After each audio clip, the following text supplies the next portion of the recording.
Kia ora, boys and girls, welcome back to the channel. We're up to map 2 now, and it looks like we're going to be fighting Ghost, who's a tech, so I'm going to bring some Cosmics along. We're going to change this team. What I'm going to do is I'll probably take...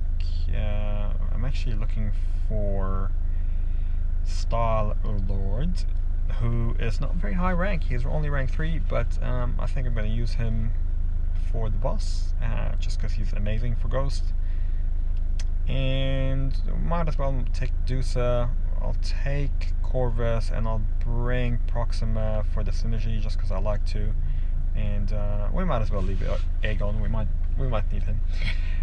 So 4-path, plain vanilla, stun immune, tenacity, 75% chance to shrug, and saddest and aggressive. I think we will probably go.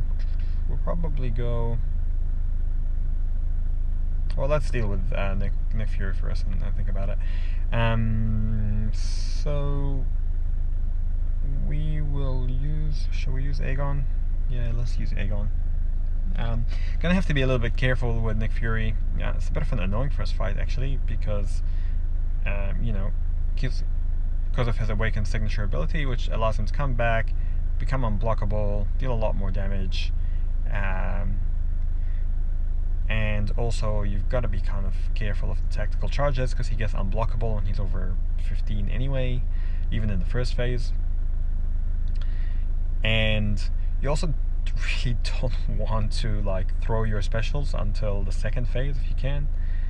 Luckily we've got a combo shield from Star-Lord. Now we can get that unblockable off at least. And we've got an SP3. So what I'm going to do is I'm going to store that SP3, because we're going to need it, especially when he goes into the second phase. So now he's going to degenerate down to 30. We're going to just play evade, and we'll evade out to SP2. The SP2 is a bit easier to evade than the SP1. The SP1 is unblockable, does a lot of stuff. His heavy and SP2 though are easy to evade. And now what we're going to do is we're just going to wait for an opening, and we're going to intercept and then throw that SP3, and there we go, that's done. Good, so we actually built a fair amount of combo there. I thought we were going to struggle with that, but that's okay, that works out pretty well. So we carry on up to the left, and we'll have Hulkbuster. So what we might do is we might take, it's a plain vanilla line, we might take Corvus and just build up his charges.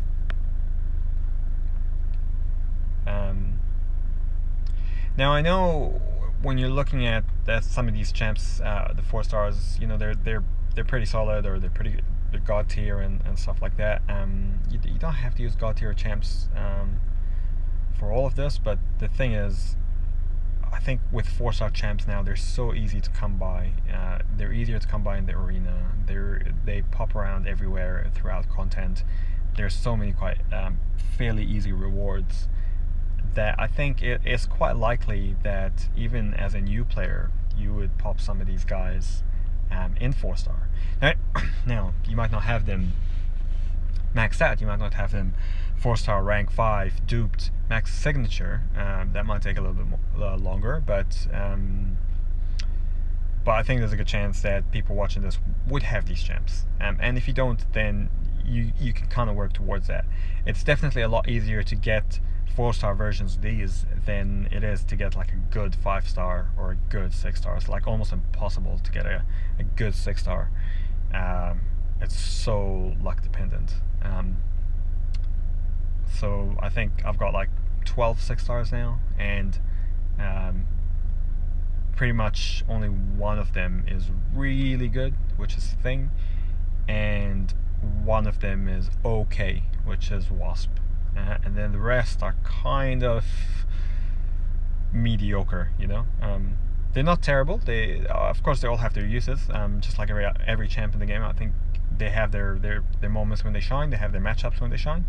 They have their nodes when they shine, but yeah, if you want like mass content, you know, it's pretty hard. And some of these guys here, you know, Aegon, Corvus, Star-Lord, Archangel, they're going to take you a long way throughout the game and through various content, right? So I still use, and I still was using maxed out 4 stars in even later parts of Act 5, and first time for Act 5 clears. So they definitely still have their place in the game. They're not fully getting phased out yet, but yeah, once you start getting to Act 6 content and above, you know, then you're talking a completely different story. So with Corvus now charged up to 3, we're going to come back in with Aegon and try to build a little bit more combo. Not really sure why I'm building combo. I mean, I don't really need Aegon for the boss, but I'm going to do it anyway. And to be fair, you can actually approach Ghost with Aegon. He might do just as much damage as Star-Lord, if not more. But you know, I like the idea of coming in with only a rank 3 Star-Lord and smashing out Ghost. So I've kind of decided that that's what I'm going to do. So we carry on, and I think one more fight before the boss. Corvus, we're going to use aggressive sadist. We're going to use Aegon anyway. It's kind of he's a little bit of a one-man team actually. Definitely can get you through the early parts of Uncollected. Look at that. Takes a hit, does a ton of damage, and see you later, Corvus. 12 hits. So now we go to Ghost. Now I can take the easy route and use Aegon or Corvus, but what we're going to do is we're going to take the harder route, and we're going to use our rank 3 Star-Lord. So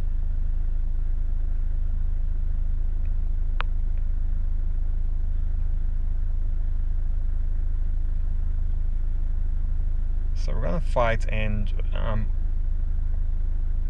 one of the notes I think is that when Ghost dashes at you, she becomes unstoppable.